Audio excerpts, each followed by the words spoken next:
So we have seen in last lecture the toasted English about author, about essay. We have seen all that things, and I think we have started the essay. आपण essayला पण सुरुवात केलेली होती मागच्या याच्यामध्ये. So this particular essay by R.K. Narayan, in that essay he tried to explain us how the Britishers or the Western countries or the those who are we can say the English स्पीकन और spoken people जे इंग्रजी बोलतात त्या लोकांनी कशा पद्धतीने इंग्लिशला जे आहे एक प्रकारे टोस्ट केलेलं आहे and how they created there own version of English, कशा पद्धतीने त्यांनी स्वतःचं एक ओन व्हर्जन इंग्लिशचं तयार केलेलं आहे ते सांगण्याचा प्रयत्न इथं आपल्याला आर के नारायणने केलेला आहे. And again in the last of that essay he tried to explain us the Bharat brand of English or the own English, स्वतःची भाषा किंवा स्वतःचा एक फ्लुएन्स असणारी भाषा जी आहे ती आपण कशा पद्धतीने एक्सप्लेन केल्या पाहिजे आणि how to became English as a bazaar language. बाजार भाषा म्हणजे थोडक्यात सांगायचंय तर बाजार म्हणजे जनसामान्यापर्यंत ती भाषा कशा पद्धतीने जाईल याच्यासाठी आपण प्रयत्न करायला पाहिजे. आणि जे पर्टिक्युलर आपण इंग्लिशचा जो न्यूनगंड असतो इंडियन लोकांच्या याच्यामध्ये एक भाषा म्हणून इंग्लिशचा जो न्यूनगंड आहे किंवा इंग्रजी अवघड आहे, आपल्याला जमणार नाही, we have to speak in particular manner or all that things has rejected by the R.K. Narayan. Although he says that we have to follow the grammar rules and the basic things in every language, प्रत्येक भाषेमध्ये ज्या basic गोष्टी असतात त्या आपण follow करायला पाहिजे. But although we have to excuses some things and try to show the own version of that language, स्वतःचं एक ओन व्हर्जन आपण एक द्यायला पाहिजे. आणि त्याच्यासाठी त्यांनी काही एक्झाम्पल दिलेले आहेत की कशा प्रकारे बाकीच्या लोकांनी लँग्वेज जी आहे ती टोस्ट केलेली आहे, लँग्वेज कशा पद्धतीने टोस्ट केलेली आहे आणि कशा प्रकारे त्याचा डिफरंट यूज केलेला आहे. बघा इथं I am going to start the essay directly. बघा, in the American restaurants they call for the toasted English, referring to the English muffins which thou being made in America, now written to English as a soft concession of their origin.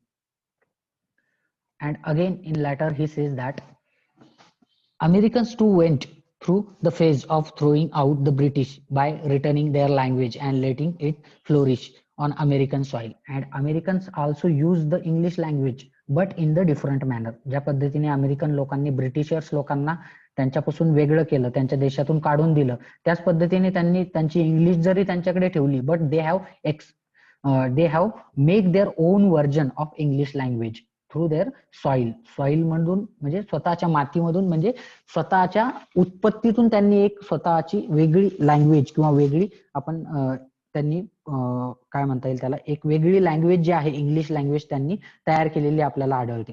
बघा आपण American English म्हणतो, British English म्हणतो. So there is a difference between that two English. त्या दोन English मध्ये difference आहे. What is the difference? Later he explain us. Look at the lines here. So he further says that the restaurant's language is somehow different from the British counterparts, and the language, that American language, has different from the other British language. It may be said to have gone through a process of toasting. आणि ही जी भाषा आहे, जी language आहे ती process of toasting मधून गेलेली आहे. Toast म्हणजे एखाद्या गोष्टीला गरम करणे किंवा ते आपण टोस्ट ब्रेड जे आहे ते टोस्ट करत असतो, त्याला भाजत असतो, त्याच्यामधून ते गेलेले आहेत. One notable result of this toasting is that much of the formalism surrounding the use of English has been avoided. आणि त्या इंग्रजी भाषा जी आहे त्याच्यामधून चांगल्या पद्धतीने फ्लोरिश झालेली आहे. In next paragraph he says that, next paragraph मध्ये बघा काय म्हटलेलं आहे. In America they have freed the language from the stripping training of the passive voice. They use the passive voice or they use the different kind of language structure where we should say ceremoniously trespassing prohibited. असं जेव्हा जिथं म्हटलेलं असतं. So that sign or that sign board as I notice in the park end of Berkeley merely say new planted don't walk. आणि याच्यामध्ये बघा ह्या एसे मध्ये त्यांनी एकच गोष्ट, सेम गोष्ट जी आहे सांगण्यासाठी वेगवेगळ्या देशामध्ये कशा प्रकारे लँग्वेज वापरल्या जाते ते आपल्याला सांगण्याचा प्रयत्न इथं केलेला आहे. तर एका ठिकाणी जे आहे ते लिहिलेलं असते ट्रेस पासिंग प्रोहेबिटेड. प्रोहेबिटेड म्हणजे वर्ज्य असणे, ट्रेस पासिंग प्रोहेबिटेड. आणि त्याच याला आपण दुसऱ्या याच्यामध्ये ते लिहितात newly planted don't walk absolutely no parking leaves no room for the speculation and no motorists need spend too much peering out of studying the notice. In the similar situation, our authorities are likely plant a 20 line inception on the landscape to see. बघा, आणि ह्याच पद्धतीमध्ये आपल्या देशामध्ये जर तीच गोष्ट एका अमेरिकेमध्ये, बाहेरच्या देशामध्ये जर काही गोष्ट एखाद्या ठिकाणी जर प्रोहॅबिटेट केलं की जिथं लोकांना जाण्यापासून वर्ज्य जर केलं तर तिथं ते फक्त लिहितात ट्रेस पासिंग प्रोहॅबिटेड किंवा न्यूली प्लांटेड डोंट वॉक असं लिहितात. पण आपल्याच देशामध्ये तोच जर बोर्ड लिहायचा असेल तर आपल्याला काय लिहावं लागतं, आपल्याला भला मोठा तिथं मजकूर लिहावा लागतो. कशा पद्धतीने लिहावा लागतो बघा, under municipal act. Under municipal act आपल्या देशामध्ये कशा पद्धतीने ते लिहिलेलं असतं. आपण जागोजागी बोर्ड बघतो बघा, एखाद्या ठिकाणी एखादा नवीन रोड झालेला असला तर त्याच्यात पूर्ण माहिती दिलेली असते, काय कोणी केलेलं आहे, कशा पद्धतीने आहे. So we have to explain that things. त्या ज्या गोष्टी आहेत त्या आपल्याला पूर्णपणे एक्सप्लेन केलेल्या असतात त्यांनी. बघा, under municipal act so and so the motorist vehicle act etc etc म्हणजे या सगळ्या गोष्टी तिथे एक्सप्लेन केलेल्या असतात. I saw many Americans office doors just do not enter. Here R K Narayan म्हणतात की मी मोस्ट ऑफ द अमेरिकन्स जे आहेत त्यांच्या ऑफिस डोअरवर आपल्याला फक्त एवढं लिहिलेलं आढळते, डू नॉट एंटर. त्यांच्या याच्यावर फक्त एवढं लिहिलेलं आपल्याला आढळते, do not enter. The traffic science at the pedestrian crossing never means the word, they just say go and wait. आणि जे ट्रॅफिक साईन असतात त्याच्यामधून वेगळं काही सांगायचं नसतं, त्याच्यामधून काय एक्सप्लेन करायचं असतं. जर हिरवा जर तिथं दिवा लागला, हिरवा लाईट जर लागला तर दॅट एक्सप्लेन्स गो, अँड जर रेड लागला तर दॅट एक्सप्लेन्स वेट. एवढे सिंपल त्याच्यामध्ये असतं असं तो म्हणतोय. In Hollywood studio I was rather scattered to read Mark Stevens keep out. Mark Stevens kept out means that is the only simple word is explained there or put down on that door. एक simple शब्द त्या door वर लिहिलेला असतो, keep out. Mark Stevens is a busy television personality who does not like to be disturbed by the visitors. आणि त्याच्यामधून काय आपल्याला अर्थ घ्यायचा आहे की एक मार्क स्टीव्हन्स नावाचा जो व्यक्ती आहे बाबा, तो चांगला खूप मोठा प्रोड्युसर आहे, डायरेक्टर आहे आणि तो खूप बिझी असतो. त्याच्यामुळे त्याला कोणी व्हिजिटर्सने, बाहेरून येणाऱ्या लोकांनी त्याला डिस्टर्ब करू नये, त्याच्यासाठी फक्त कीप आउट एवढं त्याच्या दरवाजावर लिहिलेलं असतं. Incidentally, it left me wondering why, if Mr. Stevens does not like the interpretation, he should announce his name at all on the door. आणि जर त्याला ते आवडत नसेल तर त्याने त्याचं पूर्ण नाव त्या दरवाजावर लिहावं असं इथं आर के नारायण म्हणतोय. But it is one of the minor mysteries that make travel through the country of engrossing. So again in next stanza he says the toasting of English has been achieved through other means also. American have involved a certain basic keywords which may be used anywhere. आणि तो म्हणतोय की toasted English जे आहेत, toasted English जी त्यांनी केलेली आहे त्याच्यामधून त्यांनी खूप मोठे उद्देश किंवा भाषेचा वापर जो आहे वेगळ्या पद्धतीने त्यांनी केलेला आहे. आणि अमेरिकन्स लोकांनी जे आहे असे काही वर्ड शोधून काढलेले आहेत की जे वर्ड्स ब्रिटिश इंग्लिश मध्ये आहेत पण त्याचा उपयोग जो आहे त्या पद्धतीने ते ब्रिटिश इंग्लिश मध्ये होत नाही. पण अमेरिकन इंग्लिश मध्ये त्याचा उपयोग एक छोट्या शब्दाचा उपयोग जो आहे तो भरपूर गोष्टी एक्सप्लेन करण्यासाठी होतो. किंवा कोणत्याही व्यक्तीला जर आपल्याला काही गोष्ट सांगायची असेल तर खूप शब्द त्याच्यासाठी वापरायची गरज नाही. एक सिंगल शब्द वापरला तरी ते लोक त्याच्यामधून भरपूर गोष्टी समजून घेतात. बघा त्याच्यामध्ये त्यांनी सांगितलेलं आहे which have the universal multi-purpose use and they have invented that kind of words. काही शब्द त्यांनी अशा प्रकारे इन्व्हेंट केलेले आहे की ज्याचा मल्टिपल यूज आहे. युनिव्हर्सल म्हणजे वैश्विक आपण ज्याला म्हणतो, वैश्विक यूज त्याचा आहे. अशा पद्धतीचे शब्द त्यांनी त्याच्यामध्ये तयार केलेले आहेत. I may make my point clear here. If I mention the example of the word check. R K Narayan म्हणतात की माझा पॉइंट इथं क्लिअर करण्यासाठी मी तुम्हाला एक शब्द सांगतो, जसा की चेक. चेक एक शब्द आहे which may safely be labelled the American national expression. त्याला आपण अमेरिकन नॅशनल एक्सप्रेशन म्हणून पण त्याला लेबल देऊ शकतो.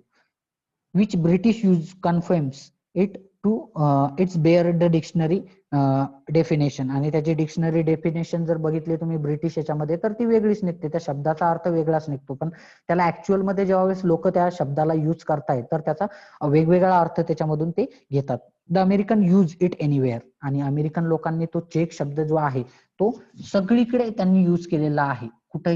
कुठल्याही याच्यामध्ये त्यांनी तो यूज केलेला आपल्याला दिसतो, सगळीकडे यूज केलेला दिसतो. दिस expression being so device that one may blindly utter it and still find that is the appropriate for the occasion. आणि हा शब्द एवढा व्यवस्थित आहे किंवा एवढा त्यांनी यूज केलेला आहे, त्याचे वेगवेगळे अर्थ त्यांनी तयार करून ठेवलेले आहेत की कोणी जर ब्लाइंडली जरी तो शब्द कोणत्याही सिच्युएशन मध्ये जरी उच्चारला तरी त्याचा त्या ओकेजन मध्ये, त्या परिस्थितीमध्ये जो आहे तो शब्द अप्रोप्रिएट त्या ठिकाणी बसतो. बघा, I will check means I will find out. आपण जर आय विल चेक, मी म्हणतोय की ओके आय विल चेक, मी चेक करेल असं जर म्हटलं तर त्याचा अर्थ बघा काय काय निघतो. आय विल फाइंड आउट म्हणजे मी शोधेल काय आहे. I will investigate, I will investigate, I will examine, I will scrutinize, I will verify and probe. So this is the different kind of meanings are come out of that one word I will check. याच्यामधून अशा पद्धतीने वेगवेगळे meaning जे आहेत, वेगवेगळे शब्द त्याच्यामधून बाहेर येतात. Your check means your ticket. आता बघा, युअर चेक हा शब्द आहे एक शब्द. आता तो जर अमेरिकेमध्ये आपण जर वापरला युअर चेक असं जर तुम्हाला टीसीने जर येऊन विचारलं, कंडक्टरने जर येऊन विचारलं तर त्याचा अर्थ होतो की तुमचं तिकीट कुठं आहे. Your check means your ticket, token और whatever you may have to produce. कोणताही त्याच्यामधून शब्द अर्थ जो आहे तो तुम्ही घेऊ शकता. जर आपण समोरचा व्यक्ती जर आपल्याकडे आला, काही गोष्ट जर त्याला द्यायची असेल आपल्याला, तर आपण त्याला विचारू शकतो your check means that the different kind of meanings we can gain out of that one word or one phrase. एका सिंगल फ्रेज मधून आपण तो वेगवेगळा अर्थ त्याच्यामधून घेऊ शकतो. Check room is where you leave your possession for a while. Check girl is one of the take care of your coat, umbrella or anything else may have live in custody. Means that words can be used for the different purposes. एक शब्द जो आहे वेगवेगळ्या purpose साठी आपण तिथं use करू शकतो. Check in and check out are the another words. बघा, हॉटेलमध्ये आपण जातो तिथं चेक इन असतं आणि चेक आउट असतं. चेक इन म्हणजे एंट्री करणे आणि चेकआउट म्हणजे हॉटेल सोडून बाहेर येणे. At first I heard it as a check out, felt rather disturb, refer to one's arrive in a hotel and departure therefore. आणि ते कशाला चेक इट आणि चेकआउट, चेक इन आणि चेकआउट कशाशी रेफर करते तर हॉटेलमध्ये एंट्री करणे आणि एक्झिट करणे याच्याशी ते रेफर करते. पण त्याचा वेगळा अर्थ काय होतो, चेक म्हणजे एक्झॅक्ट चेकचा अर्थ काय होतो तर चेक करणे म्हणजे चेकचा एक्झॅक्ट अर्थ तुम्हाला माहिती आहे की शिनास्त करणे. बाबा, चेक करणे म्हणजे शिनास्त करणे, योग्य आहे का काय आहे ते चेक करतोय. पण त्याचे वेगवेगळ्या पद्धतीने कशा पद्धतीने जो ज्या सिच्युएशन मध्ये ते शब्द वापरतात त्या सिच्युएशन नुसार त्याचे अर्थ निघतात. So that English is very kind of what we can say the very kind of handy language. एक प्रकारची खूप सोपी भाषा आहे लँग्वेज यूज करायला. We can use the different word in a same situation और a same word in a different situation. आपण वेगवेगळे शब्द जे आहेत एका सिच्युएशन मध्ये वापरू शकतो, एका सिच्युएशन रेफर करायला. आणि वेगवेगळे एकच वर्ड जो आहे तो वेगवेगळ्या याच्यामध्ये पण आपण तो रेफर करू शकतो वेगवेगळ्या सिच्युएशन मध्ये.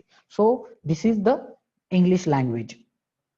चेक इन और check out So that words, and there are the source of other uh,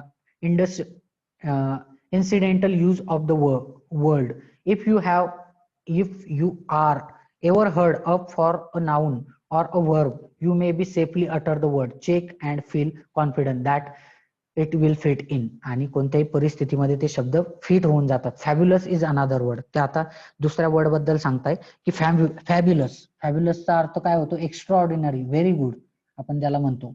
fabulous is another word. फॅब्युलसचा अर्थ होतो की एक्स्ट्रा ऑर्डिनरी, व्हेरी गुड, चांगली गोष्ट आहे बाबा.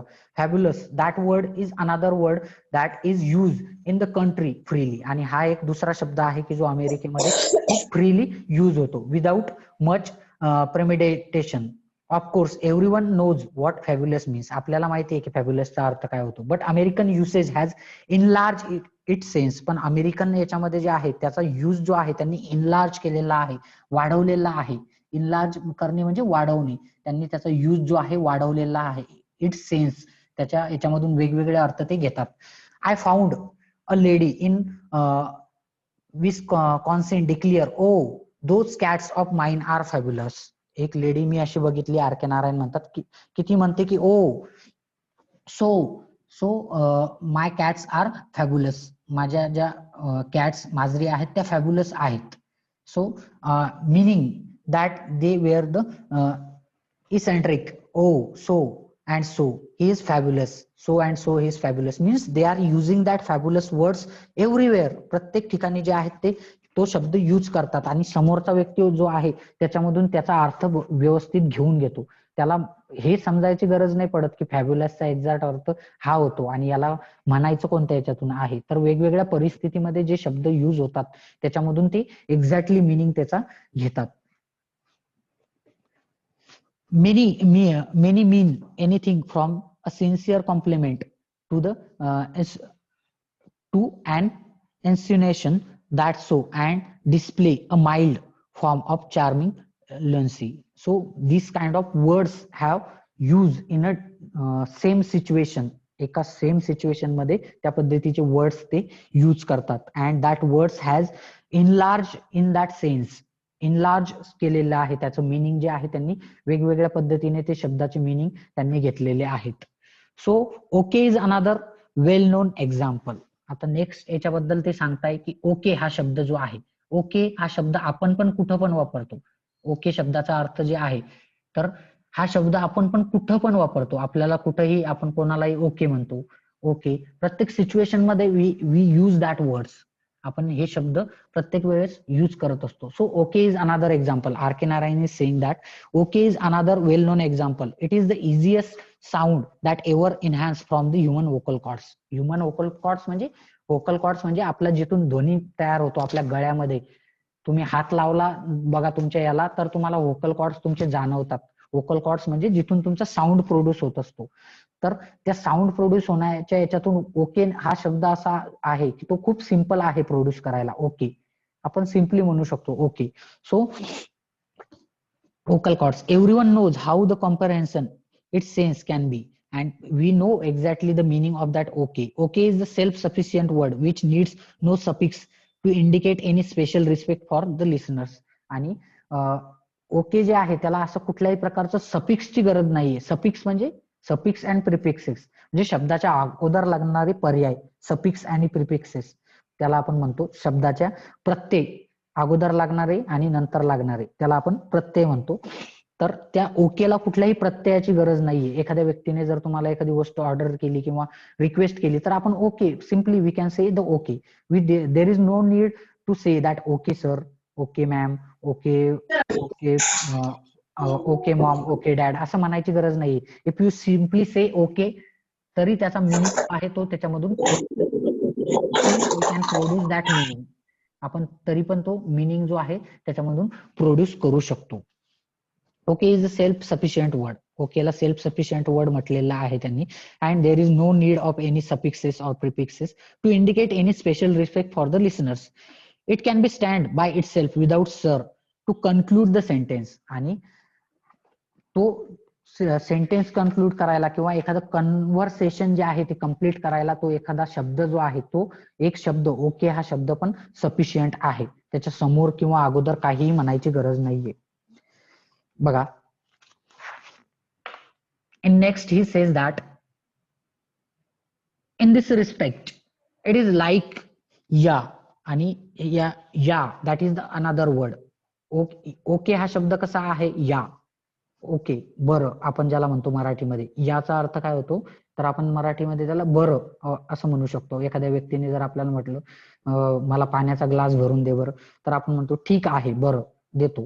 So yeah that is word which seals off the sentence without the further ado. Yes sir, yes darling is a conventional, but yes sir or yeah darling is unthinkable. So that kind of language we do not use, that kind of language.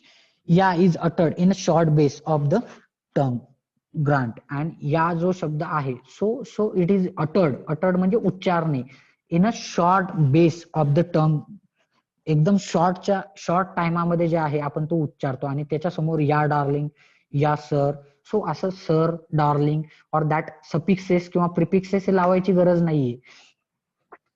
So yes involve time as a sibilant could be prologue.